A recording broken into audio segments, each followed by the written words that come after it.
Alhamdulillahi rabbil alamin, nahmaduhu wa nasta'inuhu wa nastaghfiruhu wa nahdih wa na'udhu billahi ta'ala min shururi anfusina wa min sayyiati a'malina. Man yahdihillahu fala mudilla lahu wa man yudlil fala hadiya lahu. Ashhadu an la ilaha illallah wahdahu la sharika lahu wa ashhadu anna Muhammadan abduhu wa rasuluh sayyidul khalaiqil bashar. Allahumma salli wa sallim wa barik ala hadha an-nabiyil amin wa ala alihi wa ashabihi dhawi shirafil azim. Watukufu wa Kiislam, baada ya kumshukuru Allah jalla jalaluhu na kuzitaka rehema na amani zimwendee bwana mtume Muhammad sallallahu alaihi wasallam.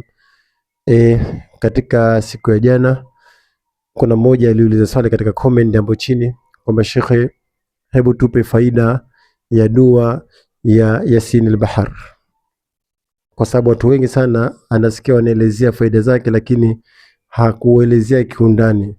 Kwa tunakuomba ukipata wasa utupe faida ya dua kubwa ambayo inaitwa Yasin al-Bahar. Kwa inshallah nikaona si vibaya nikatoa klipu hii kwa ajili ya kuelezea faida hizo na kuelezea matumizi yake dua hizo, ili wewe ndugu Muislamu uende ukaifanye mwenyewe au umtafute shekhe akusomee ukiwa una jambo moja katika mambo ambayo nitakwataja. Dua ya Yasin al-Bahar, kwanza lazima ujue ni dua gani. Ukisikia Yasin al-Bahar, maana yake kuna kitabu hasa kinaitwa Yasin al-Bahar. Kuna kitabu hasa kinaitwa Yasin al-Bahar. Kitabu hicho kuna dua mbalimbali mwanzo, lakini pia kuna sura Yasin imewekwa ndani ya sura Yasin. Kuna dua zimechanganywa kwenye aya. Kwa unaweza kusema waja'alna min baini aydihim saddan wa min khalfihim sadda faghashaynahum fahum la yabsirun. Kisha kuna dua zikaekwa pale, subhanal malikul quddus, subhanal ma'i fil bahr wal uyun. Kuna dua zimewekwa pale. Kwa unasoma aya kama 5 kisha kuna dua imewekwa. Unasoma aya 5 kisha kuna dua zimewekwa ndani ya hicho kitabu kinaitwa Yasin al-Bahar. Kwa ukisikia dua ya Yasin al-Bahar, maana yake karatasi ya kwanza kuna dua zimewekwa za kujikinga na hasadi, lakini pia ikawekwa sura Yasin. Ndani ya sura Yasin kuna dua nyingine zimewekwa katikati ya aya. Kwa ni kisomo kikubwa sana, ni dua kubwa sana.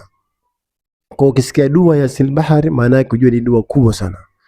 Lakini utajuaje kama hichi ndio kitabu cha Yasin al-Bahar? Nikaamua leo nije nacho kitabu cha Yasin al-Bahar, kipo kama hivi. Mnakiona hichi, ukisikia dua ya Yasin al-Bahar ni hii hapa. Kitabu kizima hichi ni dua ya Yasin al-Bahar. Inshallah khair, dua hii ukitaka kwa mambo ya khairi unaweza ukaitumia, lakini pia ukitaka kwa mambo ya shari unaweza ukaitumia. Tuko pamoja? Narudia, dua hii ya Yasin al-Bahar ukitaka uitumie katika mambo ya khairi unaweza ukaitumia, na ukitaka uitumie katika mambo ya shari pia unaweza ukaitumia. Kwa inshallah sikiliza kwa makini ni mambo gani ambayo unapaswa kuyatumia kwenye dua hii. Naam, mambo ambayo yanatatuliwa na dua hii ya Yasin al-Bahar. Kwanza, shetani yoyote anayesumbua katika mwili wako anatoka. Ukisoma dua hii, ukisoma kisomo hichi, faida ya kwanza, jini yoyote, shetani yoyote ambaye yumo katika mwili wako anatoka.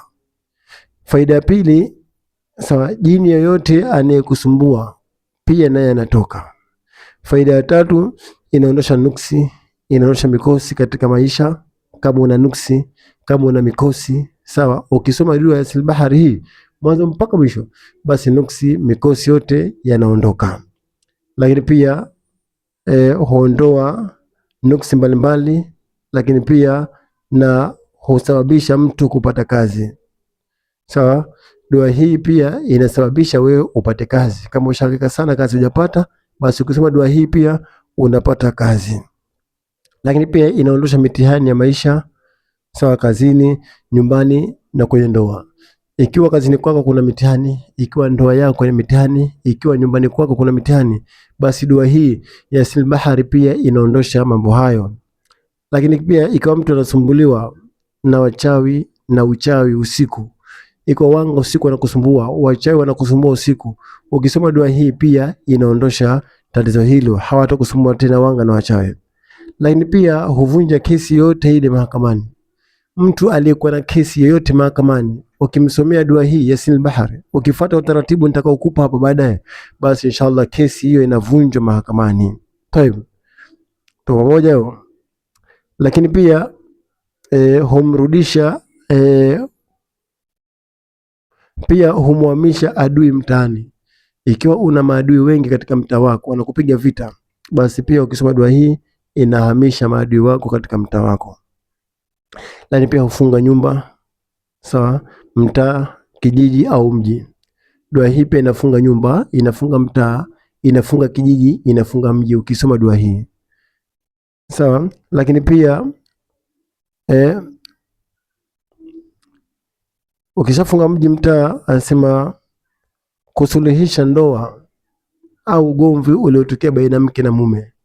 Ikiwa mke na mume ndoa yao inakaribia kuvunjika, kwa magomvi yamekuwa mengi sana, ukiwasomea dua hii basi pia ndoa hiyo inasuluhisha. Lakini pia mtu akitaka kuomba kazi popote penye kheri, basi dua hii pia anaweza akaitumia. Lakini pia ukitaka kutafuta mchumba yoyote wa kheri, mwenye kheri na wewe, ukisoma dua hii basi Allah atakujalia mchumba mwenye kheri na wewe. Lakini pia huvuta riziki za kila siku, sawa, katika biashara zako. Ikiwa na biashara zako, basi ukisoma dua hii ya Yasinul Bahari, nao pia inasababisha upate biashara yako nzuri na wateja pia wawe wengi. Lakini pia kuvuta riziki katika nyumbani kwako. Nyumbani kwako ukipenda kusoma dua hii ya Yasinul Bahari, pia riziki zinakuwa nyingi sana.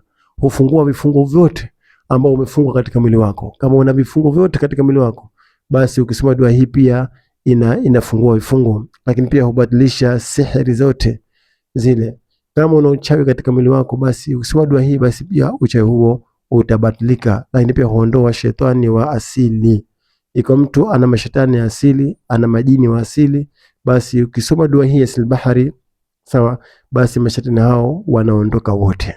Kwa dua hii kwa mambo ya kheri utaitumia, unaweza kusoma, inategemea na nia yako. Lakini pia kwa mambo ya shari unaweza ukaisoma Yasinul Bahari.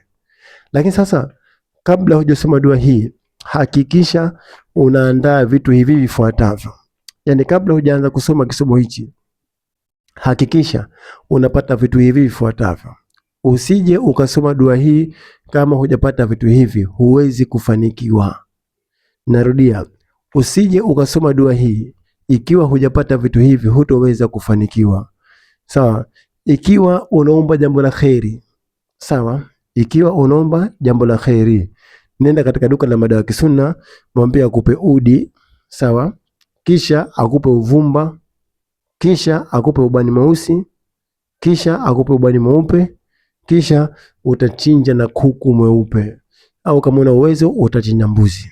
Kwa kama unataka ufanye mambo ya kheri, sawa, upate udi, upate uvumba, ubani mweusi, ubani mweupe, kisha upate na kuku mweupe, au utapata mbuzi kama uwezo unao.